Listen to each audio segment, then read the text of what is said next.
Hello అండి. కథా ప్రేమికులందరికీ మీ లక్ష్మీ శ్రీనివాస్ నమస్సుమాంజలి. లక్ష్మీ శ్రీనివాస్ కథా కాలక్షేపానికి అందరికీ స్వాగతం, సుస్వాగతం. ఈనాటి మన కథా కాలక్షేపంలో జ్యోతి వలభోజు గారు రాసిన కథాకావ్యం అమ్మకు కావాలి బ్రేక్. నా మాటల్లో. అమ్మా, సాయంత్రం అక్క స్కైప్లో కాల్ చేస్తానని చెప్పింది. అందరితో ఒకేసారి మాట్లాడాలంట. డైనింగ్ టేబుల్ మీద పిల్లలకు టిఫిన్లు కడుతున్న జమునతో చెప్పాడు సూర్య. అందరితో ఒకేసారి ఏం మాట్లాడాలంట అడిగింది జమున. ఏమో మరి, అడిగితే చెప్పలేదు. ఆఫీస్ నుంచి రాగానే నన్ను వీడియో కాల్ చేయమంది అన్నాడు సూర్య. నాన్నగారు, మీరు కూడా మీ పనులేమన్నా ఉంటే పూర్తి చేసుకొని ఇంట్లోనే ఉండండి, నేను త్వరగానే వచ్చేస్తా అంటూ పిల్లలను స్కూల్లో దింపడానికి తీసుకొని వెళ్ళిపోయాడు. అరగంట తర్వాత కోడలు సుమన కూడా తన బ్యాగ్, టిఫిన్ బాక్స్ తీసుకొని ఆఫీస్కి వెళ్ళిపోయింది. తెల్లారినప్పటి నుండి హడావుడి, కోలాహలంగా ఉండే ఇల్లంతా ఒక్కసారిగా నిశ్శబ్దంగా మారిపోయింది. 2 కప్పులతో వేడి కాఫీ తీసుకొని భర్తకు ఒకటిచ్చి తనొకటి తీసుకొని అలసటగా అతని ఎదురుగా కుర్చీలో కూలబడింది జమున. ఇవాళ మధ్యాహ్నం భోజనానికి బజ్జీలేసి మజ్జిగ పులుసు చేస్తావా? చాలా రోజులైంది కదా, తినాలనిపిస్తుంది. అలాగే సాయంత్రానికి కాసిని మినపవడలు వేయి, పిల్లలు కూడా తింటారు అన్నాడు భర్త. అలసటగా ఉన్నా సరేనండి చేస్తాను అంది జమున. అవును, ఇందిర ఎందుకు అందరూ ఉన్నప్పుడే మాట్లాడతానంది? ఏమైనా గొడవ జరిగిందా? నీకేమైనా చెప్పిందా జమున? కాస్త ఆదుర్దాగా అడిగాడు రాజారాం. ఏమోనండి, నాతో ఏం చెప్పలేదు. నాకు అయోమయంగానే ఉంది, భయంగా కూడా ఉంది. వెంటనే ఫోన్ చేయలేం. అమెరికాలో ఇప్పుడు వాళ్ళకి అర్ధరాత్రి కదా, సాయంత్రం వరకు ఆగుదాం. ఖాళీ కప్పులు తీసుకొని వంటింట్లోకి వెళ్ళింది జమున. ఇందిర ఏం మాట్లాడాలనుకుంటుందో అనే ఆలోచనతో పనులన్నీ ముగించుకొని భర్త అడిగాడని మజ్జిగ పులుసు చేసింది. ఇద్దరూ భోజనం పూర్తి చేశారు. సాయంత్రం వడలు చేద్దామని మినప్పప్పు నానబెట్టి కాసేపు నడుం వాల్చింది. రాజారాం కూడా నిద్రపోయాడు. సాయంత్రం 7 గంటలకు అందరూ హాల్లో కంప్యూటర్ ముందు కూర్చున్నారు. సుమన పిల్లలను బెడ్రూమ్లోకి తీసుకెళ్లి హోంవర్క్ చేయిస్తుంది. సూర్య స్కైప్ ఆన్ చేసి ఇందిరకు కాల్ చేశాడు. హలో అక్క, ఎలా ఉన్నావు? బావగారు బుజ్జిది ఎలా ఉన్నారు? హలో సూర్య, అంతా బాగున్నారా? నీతు స్కూల్కు వెళ్ళింది, బావగారు ఆఫీస్కి వెళ్ళారు. మీ అందరితో ఒక ముఖ్యమైన విషయం మాట్లాడదామని నేను ఇవాళ లీవ్ పెట్టా. ఇందిర కాస్త టెన్షన్గా ఉన్నట్లు కనిపించింది. ఏంటో చెప్పు మరి. అమ్మ నాన్న కూడా ఇక్కడే ఉన్నారు. అమ్మా, నాకు ఈ మధ్య హెల్త్ బాగుండటం లేదు. పాపతో ఇంటి పని, ఆఫీస్ పని చేయలేకపోతున్నాను. మీ అల్లుడు ప్రసాద్కు ఆఫీస్ వర్క్ చాలా ఉంటుంది. వీలైనప్పుడల్లా నాకు సాయం చేస్తున్నాడు కూడా. నేను పెళ్ళై అమెరికా వచ్చి 5 ఏళ్ళైనా ఎప్పుడూ అడగలేదు. నువ్వు ఓ 3 నెలలు నా దగ్గరికి వస్తావా? సూర్య, మీరిద్దరూ ఉద్యోగం చేసుకుంటున్నారు. అమ్మ లేకపోతే మీకు కష్టంగా ఉంటుందని నాకు తెలుసు. అందుకే ఇంతవరకు ఎప్పుడూ అడగలేదు. కానీ ఇప్పుడు అడగక తప్పటం లేదు. అమ్మను నాన్నను నా దగ్గరికి పంపిస్తావా? నేను కాస్త కోలుకున్న తర్వాత వాళ్ళని తిరిగి పంపిస్తా. ఇక్కడ డబ్బులిచ్చి ఎవరినైనా సాయాన్ని తెచ్చుకోవాలంటే ఎంత ఖర్చు అవుతుందో నీకు తెలుసు కదా, మెల్లిగా చెప్పింది ఇందిర. అయ్యో అక్క, మరీ అంత కష్టంగా ఉందా? నేను సుమన ఇద్దరం పిల్లలను స్కూల్లో దింపేసి ఆఫీసులకు వెళ్ళాలి. అమ్మ నాన్న ఉండటం వల్ల మాకు ఎటువంటి ఇబ్బంది కలగటం లేదు. సరేలే, ఏదో ఒకటి చేద్దాం, నువ్వేం వరీ అవ్వకు. అంతలో సుమన కూడా వచ్చింది. ఆ మాటలన్నీ విన్నది. ఆమెకు ఏం చేయాలో తోచక అయోమయంలో పడింది. తనను పిలవకుండానే వంటంతా అత్తగారే చేస్తూ ఇంటిని చూసుకుంటున్నారు. ఇంతకాలం ఇంటిని, పిల్లలను, భర్తను చూసుకోవటానికి అత్తమామలు ఉన్నారనే ధైర్యం. ఆఫీస్ నుంచి తిరిగి రావటానికి కాస్త ఆలస్యమైన తనకి అంత కంగారు ఉండేది కాదు. వీకెండ్లో కూడా పొద్దున్నే లేచే పని ఉండేది కాదు. కానీ ఇప్పుడు వాళ్ళు వెళ్ళిపోతే ఎలా? అప్పుడే ఆలోచనలో పడింది సుమన. సూర్య, జమున, రాజారాం ముగ్గురు కూడా ఆలోచనలో పడ్డారు. చివరికి రాజారాం చెప్పాడు. సూర్య, మేమిద్దరం వెళితే మీకు చాలా కష్టమవుతుందేమో. పైగా నేను అక్కడ ఎక్కువ కాలం ఉండలేను. అయినా ఖాళీగా ఉండి నేను వెళ్ళి చేసేదేమీ లేదు. మీ అమ్మ అయితే ఏదో ఒక పని చేసుకుంటూ కాలం గడిపేస్తుంది. అక్కడికి వెళ్ళటం నా వల్ల కాదు. కానీ మీ అమ్మను ఒక్కదాన్ని పంపిద్దాం. అక్క దగ్గర 3 నెలలు ఉండొస్తుంది. చూస్తుండగానే ఇట్టే గడిచిపోతాయి 3 నెలలు. నాకు వీలైనంత వరకు పిల్లల్ని, ఇంటిని చూసుకుంటూ ఇక్కడే ఉంటాను. సూర్యకి, సుమనకి ఇది కాస్త మేలనిపించింది. జమున ఇంకా తేల్చుకోలేకపోతుంది. ఏమండి, మిమ్మల్ని వదిలి నేను ఒక్కదాన్ని ఎలా వెళ్ళగలను? నాకేమీ తెలియదు. మీరు లేకుండా ఎప్పుడైనా బయటకు వెళ్ళానా? ఇప్పుడు విదేశాలకు వెళ్ళాలా? మరి మీ గురించి ఎవరు పట్టించుకుంటారు? టైంకి భోజనం, మందులు అవి ఎలా? కోడలి పిల్ల ఉద్యోగానికి వెళ్ళాలి, పిల్లల్ని చూసుకోవాలి. ఆదుర్దాగా భర్తను అడిగింది జమున. పిచ్చిదానా, ఏం కాదు, నువ్వు వెళ్ళు. నా సంగతి నేను చూసుకుంటాలే. నాకు కాస్త వంట వచ్చు కదా. ఇష్టమైనవి నేనే వండుకుంటా. టైంకి మందులు కూడా వేసుకుంటా. డోంట్ వర్రీ, నువ్వు వెళ్ళిరా. అబ్బాయి ఇక్కడ నిన్ను విమానం ఎక్కిస్తాడు. అక్కడ అమ్మాయి విమానాశ్రయానికి వచ్చి ఇంటికి తీసుకెళ్తుంది. మధ్యలో ఏం చెయ్యాలో అంతా వాళ్ళే చూసుకుంటారులే. రేపటి నుంచి నువ్వు ఆ పనిలో ఉండు. రేపే వెళ్ళి అమ్మాయికి మనవరాలికి కావాల్సినవి కొందాం.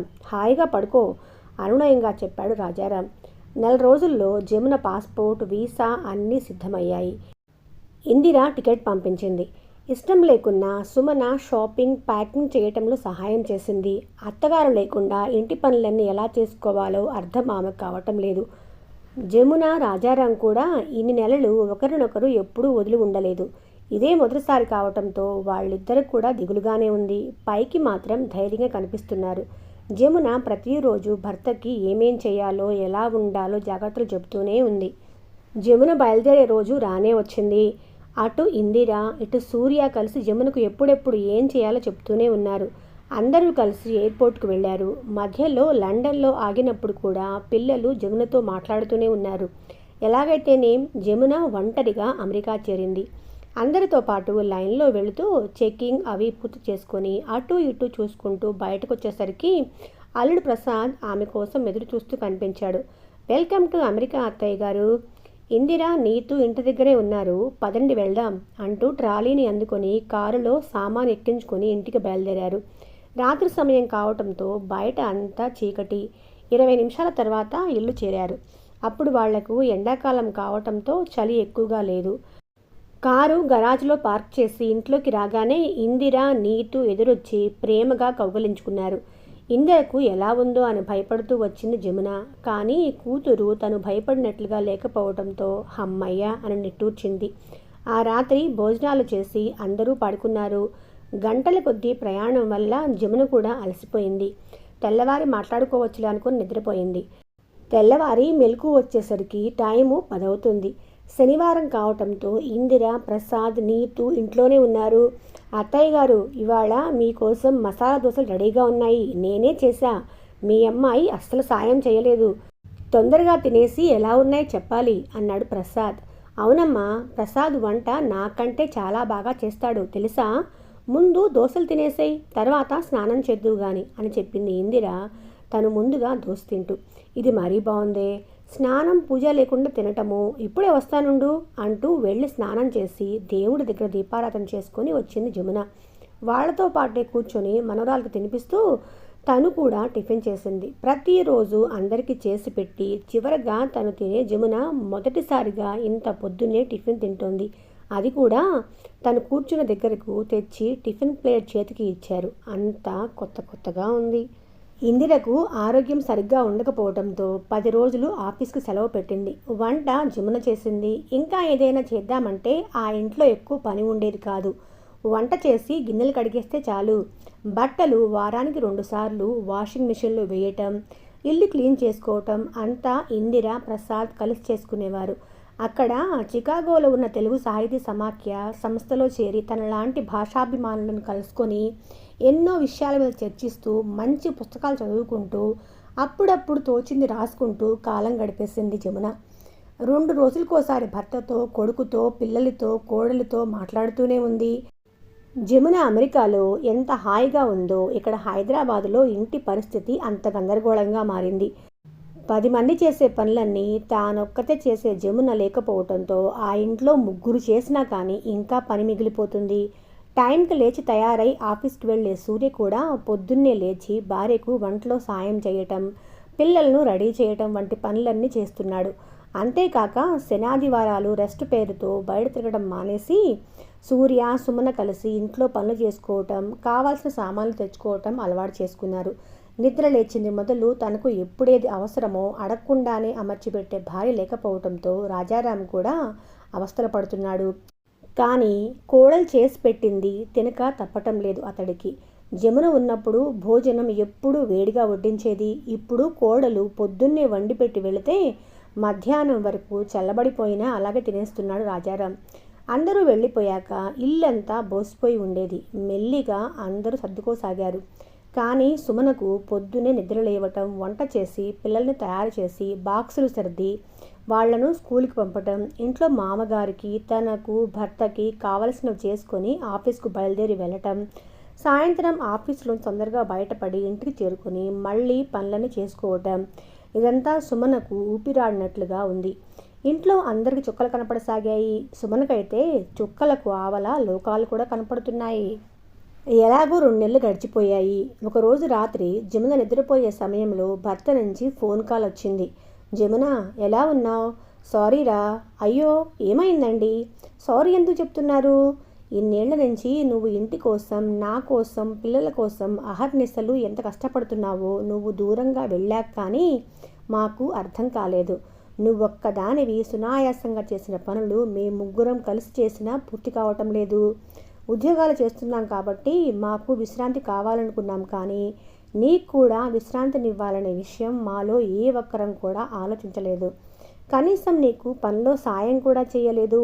నేను రిటైర్ అయిన తర్వాత నీకు సాయంగా ఉండి ఒక్క పనైనా చేసేవాడిని కాదు.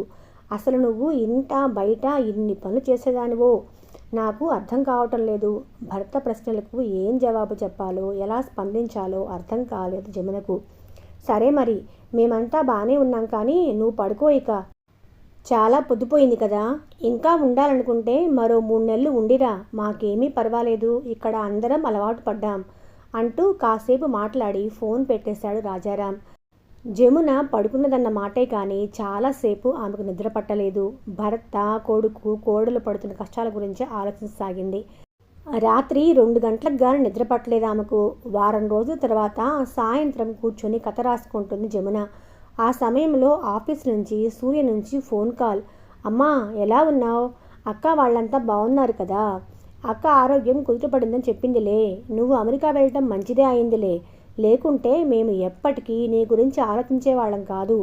మా అందరికీ అవసరమైనప్పుడల్లా అందుబాటులో ఉంటూ అన్ని పనులు చేసి పెట్టే ఒక మనిషిగానే నిన్ను ఎన్నాళ్ళు చూశాం.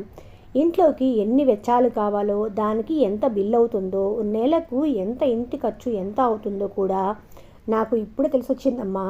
సుమన కూడా ఇంట్లో నీకు సాయం చేయకుండా మొత్తం పని నీ మీదే వేసేది కదా.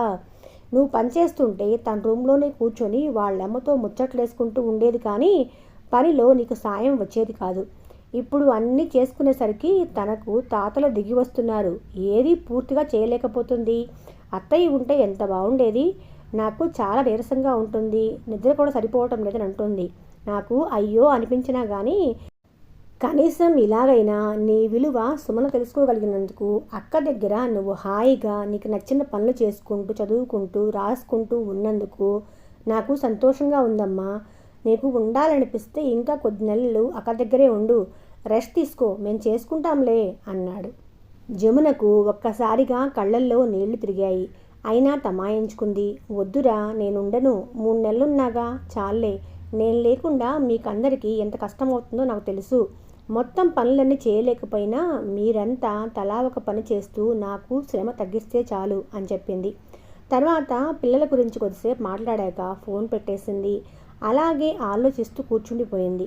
జమున అమెరికా వచ్చి అప్పటికే 2.5 నెలలు దాటింది. ఒకరోజు హాల్లో కూర్చొని చదువుకుంటోంది జమున. చూసి ఇందిర వచ్చి, అమ్మా, ఇంకో 3 నెలలు ఇక్కడే ఉండరాదా? వీసా ఎక్స్టెండ్ చేయిస్తా. ఇప్పుడే వెళ్ళి అక్కడ ఏం చేస్తావు? ఇంట్లో పనులు వాళ్ళే చేసుకుంటారులే అంది. వద్దమ్మా, జీవితంలో నాకు మొదటిసారిగా ఇప్పుడే ఇన్ని రోజులు రెస్ట్ దొరికింది. ఇంకా ఎక్కువ రోజులు ఇలా పని చేయకుండా ఉండలేను. అక్కడ మీ నాన్నగారికి కష్టమైపోతుంది. సుమనకు వంట చేత కాదు. తను ఏది వండి పెడితే అదే తింటున్నారు మీ నాన్న. ఇక చాలు, మళ్ళీ వస్తాలే అని కూతురుతో అని మళ్ళీ తనే, సరే గాని నువ్వు మరీ అంత లేవలేనంత అనారోగ్యంగా లేవు కదా. మీ ఇద్దరు కలిసి మెల్లగా మీ పనులు మీరు చేసుకుంటున్నారు కదా. ఇక్కడికి వచ్చానన్న మాటే కానీ నాకు అసలు పని ఏమీ ఉండట్లేదు. మీరు నన్ను ఏమీ పని చేయనివ్వటం లేదాయే. ఇంతోటి దానికి ఇంత ఖర్చు పెట్టి నన్ను ఎందుకు పిలిపించినట్టు? ముందు ఆ విషయం చెప్పు అని నిలదీసింది జమున. ఇందిర తల్లి దగ్గరగా వచ్చి కూర్చొని చేతులు పట్టుకొని, అమ్మా, ఇది నా ప్లాన్ కాదు, ప్రసాద్దే. ఒకసారి పని మీద ఒక్కరే ఇండియా వచ్చి మీ దగ్గర 3 రోజులు ఉన్నారు, గుర్తుంది కదా. అప్పుడే నువ్వు ఎంత కష్టపడుతున్నావో, ఇంటిళ్ళ బాది పనంతా ఎలా నీ మీదే వదిలేసి వెళ్ళిపోతున్నారో ఆయన గమనించారు.